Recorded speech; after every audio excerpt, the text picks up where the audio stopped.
보통 한국에서 미국 직장 얘기하면 미국은 해고도 쉽지만 대신 재취업도 빠르니까 괜찮다. 또는 평생 직장 개념이 없어서 그냥 옮겨 다니는 거다. 이런 이야기 하거든요. 실제로 미국 고용 문화가 한국보다 훨씬 유연한 건 맞아요. 회사 잘리면 또 다른 회사 들어가고 이직도 자연스럽고요. 그래서 많은 분들이 어차피 직장 잃어도 금방 구하니까 실직을 큰 문제로 보지 않기도 하는데, 근데 문제는 다시 직장을 구하느냐 보다 그 사이를 버틸 수 있느냐 이거거든요.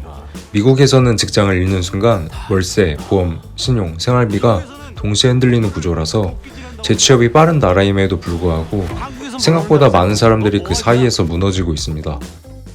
오늘은 왜 미국에서는 직장 하나 잃는 게 노숙까지 이어질 수 있는지, 그리고 우리가 흔히 갖고 있는 미국은 재취업이 쉬우니까 괜찮다는 인식이 어디까지 맞고 어디부터 위험한지 풀어볼게요.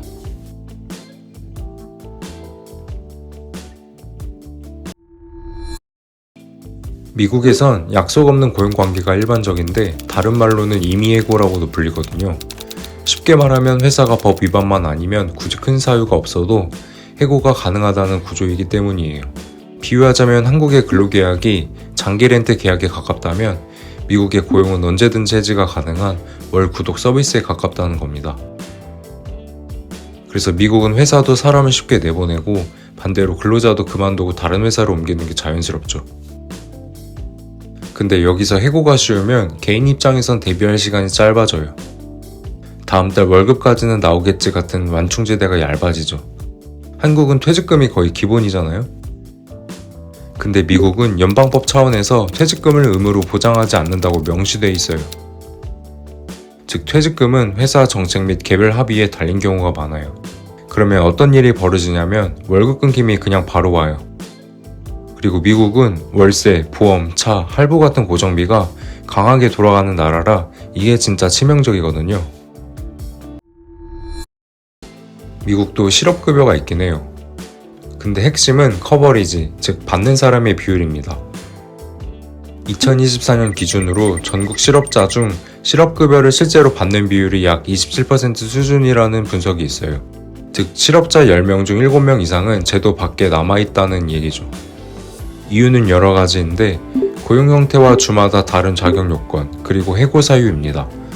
특히 자발적 퇴사면 거의 못 받을 확률이 높죠. 그리고 실업급여는 기본적으로 임금의 일부를 대체하는 구조인데 주마다 차이가 큽니다. 이 대체율과 관련해서 미국 노동부에서 실업급여 대체율을 공개적으로 집계하고 있는데 해당 자료를 살펴보면 팬데믹 시기만 제외하면 전국 평균 실업급여가 평균 임금의 약 40에서 50% 정도 수준으로 대체여서 생활비 전액을 커버할 수 있는 수준은 아닙니다. 문제는 현실에서 급여가 줄어든 상태로도 월세, 보험, 차량비는 그대로라는 거죠. 여기서부터 연쇄가 시작됩니다. 연체가 시작되고 신용이 하락되며 선택지가 축소되죠. 그리고 미국 가계의 현금 여력이 생각보다 약한데 미 연준 가계조사에서 자주 인용되는 지표가 있어요. 갑자기 $400가 필요하면 현금으로 해결 가능하냐는 질문인데 2024년도에도 현금으로 해결 가능하다는 응답은 63% 수준으로 나타나요. 이게 무슨 뜻이냐면 직장을 잃는 순간 사람들 상당수는 버틸 현금 쿠션이 두껍지 않다는 거예요. 또한 미국은 지금 렌트가 너무 비싸졌고 렌트 비중이 소득을 갉아먹고 있어요.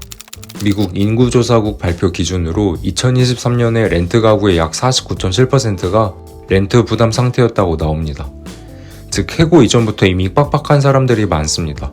거기서 소득이 끊기면 월세는 한두 달만 밀려도 바로 위험 구간으로 들어가죠. 미국의 대표적인 리스크가 이거예요. 보험이 직장에 붙어있는 구조.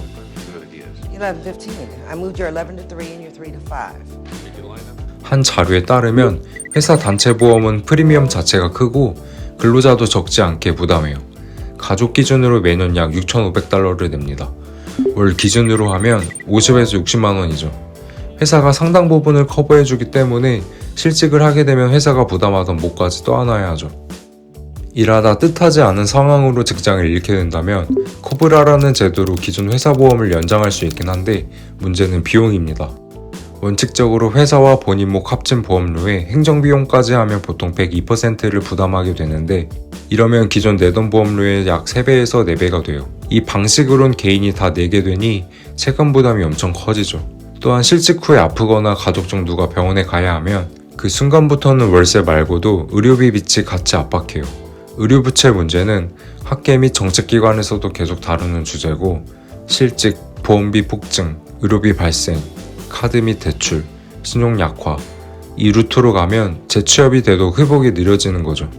그리고 미국은 퇴거가 정말 많이 발생하는데, 퇴거 데이터로 유명한 한 연구소의 2024년 분석을 보면 추적하는 관할 지역에서 2024년 한 해에 100만 건이 넘는 퇴거 소송이 집계됐다고 해요.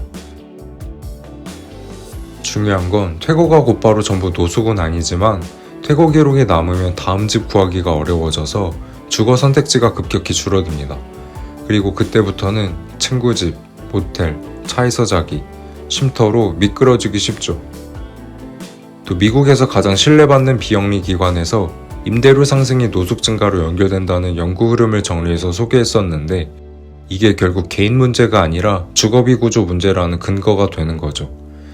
미국 노숙 최신치로 널리 인용되는 숫자 중 하나가 2024년 1월 기준 단일밤 기준으로 약 77만 1000명 같은 규모예요.